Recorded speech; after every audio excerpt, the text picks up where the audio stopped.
This podcast is brought to you by the state of North Carolina. If you're looking for a leg up for your business, look no further than North Carolina. There are many reasons that CNBC has ranked it the top state for business. The evolution of its tax code is one of them. Among all states with a corporate tax rate, North Carolina has the lowest. Even better, by 2030, it won't even have one. Now that'll make the neighbors jealous. So if you're all in on better business, it's all in North Carolina. Visit allinnc.com to learn more.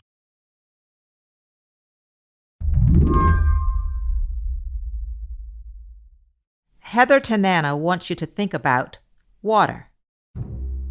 If you stopped right now and looked around you, everything around you needed water to be produced. You're most likely drinking something, doesn't even have to be water. Maybe it's at night, you're having a glass of wine, right? That uses water. Everything, the paint on your walls uses water. The average American uses roughly 100 gallons of water a day and barely thinks about it. But in the Navajo Nation, it's a lot less. You look at residents on Navajo Nation, the average water hauler is using about 7 to 8 gallons of water a day. Some families, are really rationing it down to 2 to 3 gallons a day even. Heather is a law professor at the University of Utah. She grew up in the nation, and when she says water hauler, she means someone literally hauling water from a public source to their home. You're having to carry these gallon containers with you and fill up whatever you need for the week and take it back with you. This often requires a truck because these barrels are really large. So you're literally lugging heavy jars of water just up and down and back and forth. Right. Imagine 5-gallon barrels or larger, right? Having to carry that full of water. Quite a task. The Navajo Nation covers about 27,000 square miles. That's a little bigger than the state of West Virginia, and about a third of the people who live there can't access clean, reliable water. It is quite different from what I think the average American would be used to. The real disparities that exist, I wasn't aware of until I left the reservation. That lack of resources, specifically the lack of water, is at the heart of Arizona v. Navajo Nation. The Supreme Court heard oral arguments in the case back in March. We will hear argument this morning in Case 21-1484, Arizona versus the Navajo Nation, and the consolidated case. Mr. Liu? Thank you, Mr. Chief Justice, and may it please the court. And while states in part of the region came to an agreement yesterday about how they intend to split the water available, the Navajo have largely been left out of that conversation.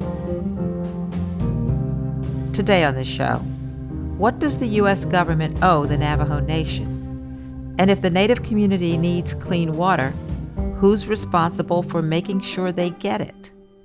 I'm Mary C. Curtis, in for Mary Harris. You're listening to What Next?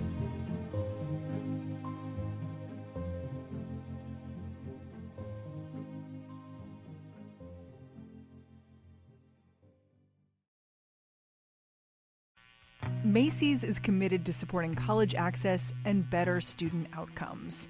Throughout May, join Macy's in celebrating Asian American and Pacific Islander Heritage Month by supporting APIA Scholars, whose mission is to equip AAPI young adults with the resources they need to succeed in higher education and beyond. Just round up your next in-store purchase or donate online to APIA Scholars. Shop AAPI-owned products and learn more at macys.com/purpose. This podcast is brought to you by the state of North Carolina. If you're looking for a leg up for your business, look no further than North Carolina. There are many reasons that CNBC has ranked it the top state for business. The evolution of its tax code is one of them. Among all states with a corporate tax rate, North Carolina has the lowest. Even better, by 2030, it won't even have one. Now that'll make the neighbors jealous. So if you're all in on better business, it's all in North Carolina. Visit allinnc.com to learn more. You've given us a little sense of just how vast Navajo Nation is. It spans several states. It's the size of the state of West Virginia. So for such a huge area of space and the lack of water access, it does seem like a really big contrast to nearby cities that are growing, like Santa Fe and Tucson, where I used to live actually, and Phoenix, that for the most part seem to have always gotten enough water to support their growth, right? Absolutely. And that was a concerted effort by the federal government, to invest in these other communities outside and off of the reservation. So in the US, we know how to support a thriving, growing community in an arid environment. We've done it. That's what Phoenix is. All of these towns you've talked about, they require investment though. And the federal government, despite having enforceable legal responsibility to tribal nations through treaties and other commitments, the government didn't do that investment. And that's the conditions we're experiencing still to this day on the reservation. Well, let's talk about that history. It's long, it's complicated. These roots, don't they go back to the 19th century? The government relegated tribes to reservations, but they guaranteed to these tribes that they would be permanent homelands. So when the Navajo Nation was established, what was promised in terms of water access? That's exactly what happened. As tribes were moved and displaced or limited and confined to certain areas, the government often made promises in treaties or other formal kind of declarations. And for Navajo Nation, their treaty included specific language about the land that they were given, their reservation being their permanent homeland, about them being able to utilize it for agricultural purposes and development. And there's also some language in there that the federal government would take action, enact laws for the tribe and its people to prosper. You can't prosper and thrive as a community without reliable water. So we're talking about follow through, right? Follow through on these promises, because we know that as America grew throughout the 20th century, all these big water infrastructure projects were built all around the country.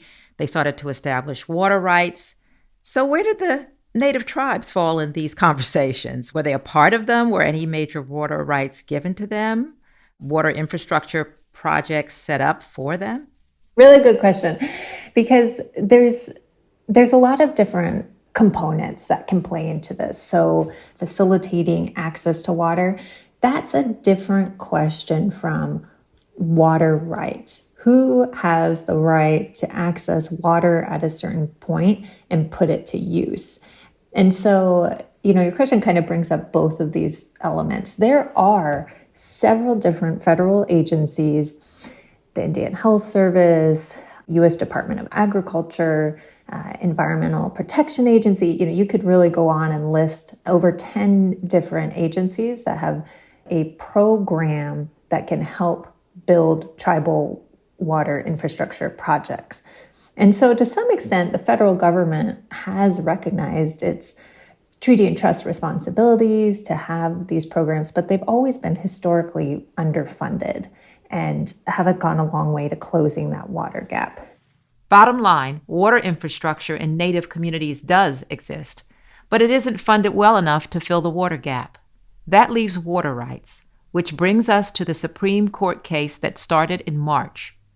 The Navajo Nation is arguing that the federal government has a legal duty to protect the tribe's water rights, the right it has to use the water from a water source. Both the tribe and the U.S. government agree that Indian reservations have a right to water. But how responsible is the federal government for ensuring they actually get it? The Ninth Circuit found that the Navajo Nation can make a claim against the United States for failing it was the trust responsibility that they, as part of their treaties and these water rights that they're entitled to, that the federal government needs to plan and assess the tribe's water needs. And so procedurally, this is just whether or not the nation can even make that claim. It doesn't mean they'll win in the end, or who knows, after all these arguments are made, expert witnesses brought in, right? It's just, are we going to let the nation make that argument and claim that the federal government failed its responsibility? They have to assess and plan for the tribe's water needs. So since you're not going to actually get something concrete, but just the right to make that claim, what exactly is the Navajo Nation hoping to get out of this case? Well, they want to be able to move forward to get the federal government to do something, to be able to say that promises made have to be enforced. That's really where they want to go. And what's a little concerning is, even though that's a narrow question and scope that they should be allowed to proceed on, the U.S. Supreme Court could issue their ruling more broadly. They might touch on other issues, right? And so that's why, even though this is really a narrow procedural question of whether the nation can proceed in their lawsuit, there's the potential for it to have a much broader impact if the court decides to address other questions.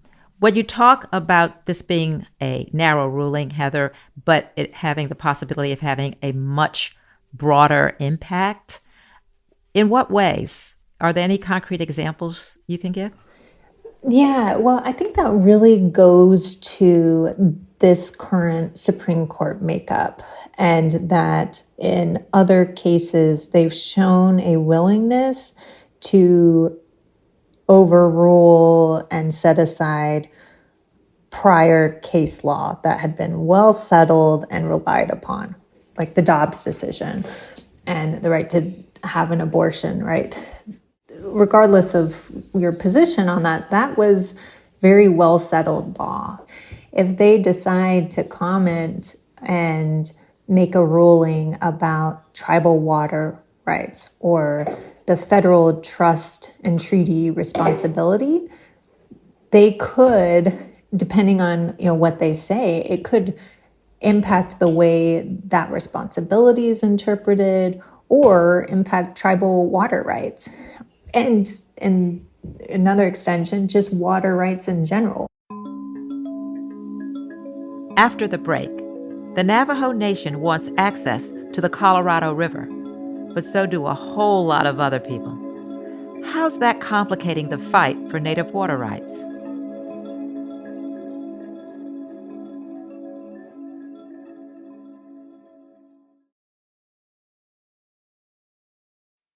I'm Dahlia Lithwick, host of Amicus, Slate's podcast about the courts and the law. Trump's entire defense was based not only on E. Jean being a liar, but pretty much on every other person who testified in that courtroom also being a liar. This week, history-making lawyer Robbie Kaplan and the only woman ever to hold Donald J. Trump to account in a court of law, E. Jean Carroll, joined me on the show. I didn't think there would be a grade above what I was experiencing with Robbie as we gripped hands in the courtroom. We go deep on their groundbreaking case, their victory, how it all came together, how they plan to respond to the former president's evident desire to keep paying defamation damages forever into the future. Robbie has figured it out. Oh, good. Robbie has figured it out. That's nice to know. Tell me what I figured out. You figured out legal recourse to Donald Trump's lies. Amicus with me, Dahlia Lithwick, every Saturday through June. That's AMICUS. Find us wherever you listen to your podcasts.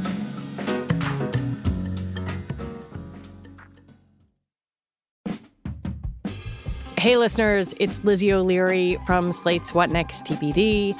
I want to tell you about an exciting event we are doing with our friends at The Waves. Do you love Succession?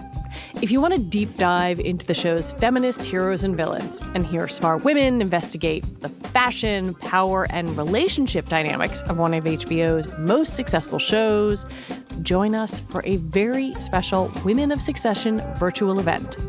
It's hosted by me, and it is exclusively for Slate Plus members. It's on Tuesday, May 23rd at 5 p.m. Eastern, and you can sign up now at slate.com/wavesevent. See you then.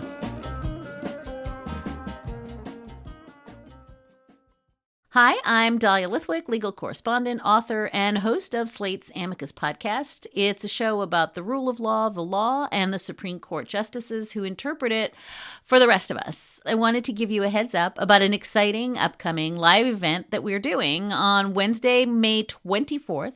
Mark Joseph Stern and I will be live in D.C. to talk about the end of the court term and how we should be covering it as journalists.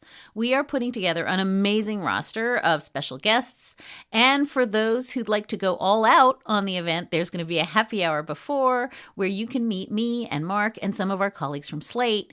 Get more information at slate.com/live. Would love to see you there. And Slate Plus members, you'll get a special discount on tickets. You can find member event discount codes by signing into Slate and visiting your account. The Supreme Court has heard the oral arguments in the case. How did these go? What arguments were the lawyers for the Navajo Nation making, and what arguments were the lawyers for the government making and countering? Yeah, so the nation really, again, was focusing in on the government's promises that were made to them as part of their treaty. At the heart of their argument, it's just the federal government, you promised us this homeland. We need water for a homeland. Mr. Chief Justice, and may it please the court. The Senate ratified 2 treaties with the Navajo Nation. In the 1868 treaty, the United States promised the Navajos a permanent homeland. Both parties understood that in promising the Navajos their land, the United States was also promising them the water it needed to sustain life in the arid Southwest. Those treaties are specific sources of law that give the nation rights to water and impose duties on the government to secure that water. But for years, the United States has failed to fulfill that promise. Today, the average person... Now, the federal government very strongly tried to rebut that responsibility, saying, yes, tribes have water rights, but it's not dependent upon the federal government to help them in any way access and obtain water. So tribes are on your own. The dispute here is about something different. Whether the United States owes the Navajo Nation a judicially enforceable affirmative duty to assess the tribe's water needs, develop a plan to meet them, and then carry out that plan by building water supply infrastructure on the reservation. The answer to that question is no. Just as the 1860s... Are you optimistic about this case? I am actually. I think I am optimistic at this point. Others have kind of broken down where they think the justices stand and that it looks like it could be a split and go either way. But this argument, I thought, was a little different in that several of the Supreme Court justices were talking about the history of Navajo Nation, the tribe, its people, and seemed to really get a decent handle on what that past history meant, entering into treaties with the government and understanding the conditions that are experienced on the nation. And that was, I think, a little different than some prior arguments we've had before the court where no one seems to get it. What if the Navajo Nation loses this case? What would that mean for the future of water rights and the future on the reservation? I mean, I think it would be incredibly unfortunate with the lack of kind of federal action. We've already seen nonprofits coming in to help, but it shouldn't be their responsibility, right? These kind of nonprofits, third parties, this is a promise that was made by the federal government. They have that responsibility. So a lot is riding on this. Do the rights to the Colorado River factor in here? They could, right? And that was the argument of the states coming in and saying, you know, if you allow Navajo Nation to proceed, it could throw all of the Western water rights into chaos and disarray. It could impact, you know, state rights, this and that. You know, maybe not. We don't know until Navajo Nation is able to go through this assessment and plan of what their water needs are. And they're asking the feds to help with that. And if they do need more water, say from the lower Colorado River, then there's a process to follow for that. Some background here. The Colorado River supplies a huge portion of the water used by California, Arizona, Nevada, New Mexico, Colorado, Utah, and Wyoming. But because of climate change and a years-long drought in the West, the river is getting depleted fast. Yesterday, after a heated battle, the 3 states that comprise the lower basin, Arizona, California, and Nevada, came to an agreement to cut their water use until 2026. But how tribes like the Navajo factor into the conversation is still unresolved. So there are still several tribes, 12 actually, that have not fully resolved their tribal water rights and interest in the Colorado River. With climate change and decreasing supplies, water supply being available, I think it makes those negotiations and discussions to resolve the outstanding water rights more tense, right? Basically, a water law 101. If you have a senior water right, it's going to get filled, and the junior water rights will get cut off when there's supply shortages. I guess I think it's important to have certainty that those tribes, they need to know what their water rights are, how much they're entitled to. And then at that stage, once we kind of have settled out all of the different interests, then those stakeholders can engage on an equal playing field with one another. We already pay farmers and others to not use water, right? Tribes can be a part of that. And they already have. We have some of our Arizona tribes, Colorado River Indian tribes, Gila River, where they help to the state during shortages by leasing or marketing some of their water right interests. And so we can come up with solutions. We can be creative, but tribes need to be a part of that, and they can't until we've fully resolved and settled out all of the interests. So while this case is being worked out, do you see anything changing in terms of water access anytime soon? Well, I mean, again, on the ground, there are people who are fighting to close that gap, increase access, nonprofits, and the tribes themselves. The tribes are, like Navajo Nation, whether it's bringing legal lawsuits or engaging in discussions, there is movement. And I think the more the general public is aware of this, the more we can use our power when we vote, right? And just bringing the greater awareness that comes to these challenges. Again, I'm trying to be optimistic here, right? Because what's the alternative is to be really sad about it. But I think that is making a difference. Thank you, Heather, for being a guest on What Next? Thanks so much. Ayehe.